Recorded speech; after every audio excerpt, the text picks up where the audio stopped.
Ayan guys, nandito na tayo ngayon sa Belgium, dito po sa Grand Palace ng Belgium. Ayan po yung kanilang Grand Palace.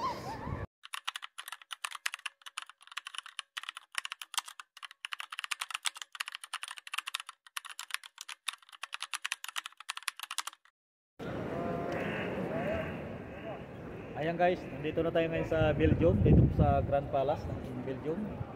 Ayan po yung kanilang Grand Palace na ating narating. Ayan, ayan. Sa mga kaibigan natin dyan na nice gumala ng Europa, ito po, isa po sa magandang galaan ay yung lugar na to. Pwede nyo pong puntahan to pag nandito kayo sa Schengen country.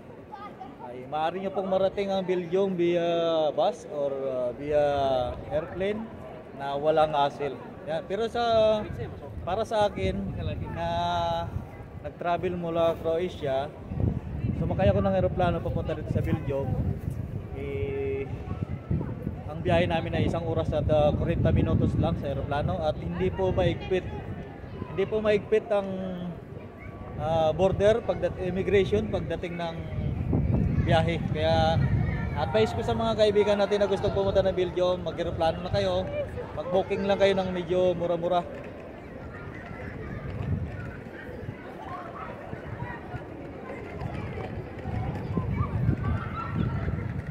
Ayan, sa mga nangangarap pagkarating na Belgium, pwede nyo pong puntahan, lalong-lalo na pag ikaw ay isang legit na manggagawa sa isang bansa na part ng Europe country or Schengen country.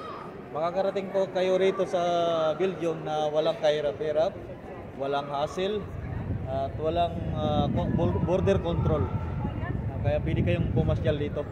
Kaya halina, pumasyal na sa Belgium. Ganito po yung kanilang pasyalan dito. Ganito po kaganda, ganito ka lumang design ng kanilang mga building, kanilang mga simbahan. Masyadong po historical na lugar ng Europe. Ito dati pangarap ko lang ditong pasyalan. Ewan ko ba bakit nararating ko, siguro lakasan lang ng loob para matupad yung ating mga pangarap. Kaya kailangan nating magsikap makamit natin yung ating pinapangarap.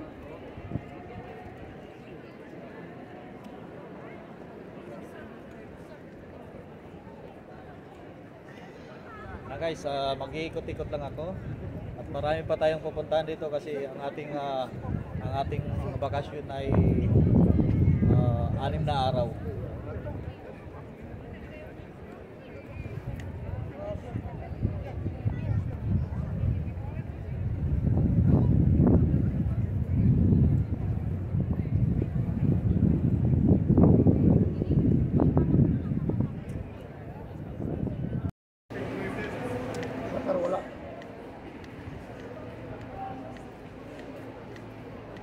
Kasi yung tower ng simbahan na yun.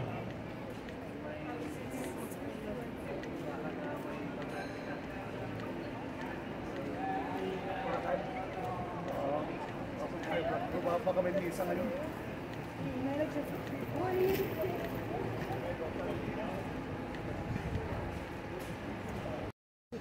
Ayan, ito yung aking mga kasama. Yung akin yan, lubat yata.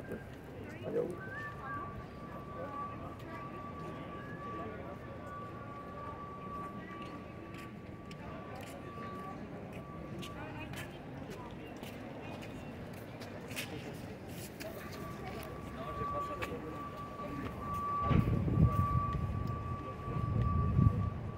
Ayan guys, sa mga kapatid ko, sa mga kamag-anak ko, sa mga kaibigan, kakilala, ayan po, ito na yung mga lugar na mga pinapangarap ko nais marating pero hindi naman natin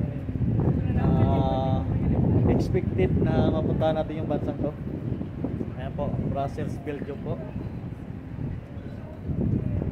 Ito yung kanilang lugar.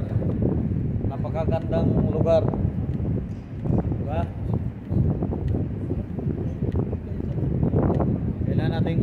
ikot tayo. Meron akong kasamang dalawang Pilipino, dalawang Bisaya, Bisayang Cebuano, Bisayang Waray. Yung aking mga kasama.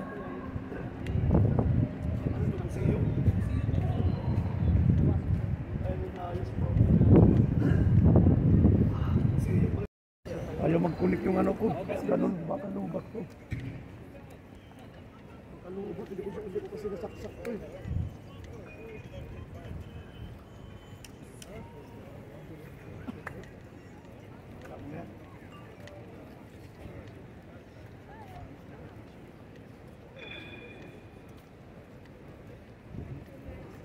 Marami palang maliliit dito. Sa Croatia, ang lalaki ng tao.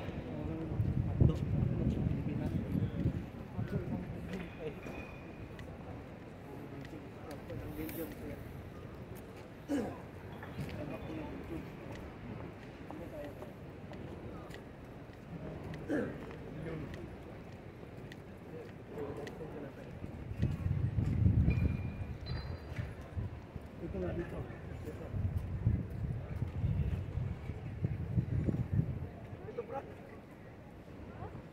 Ayun lang, may video na ako.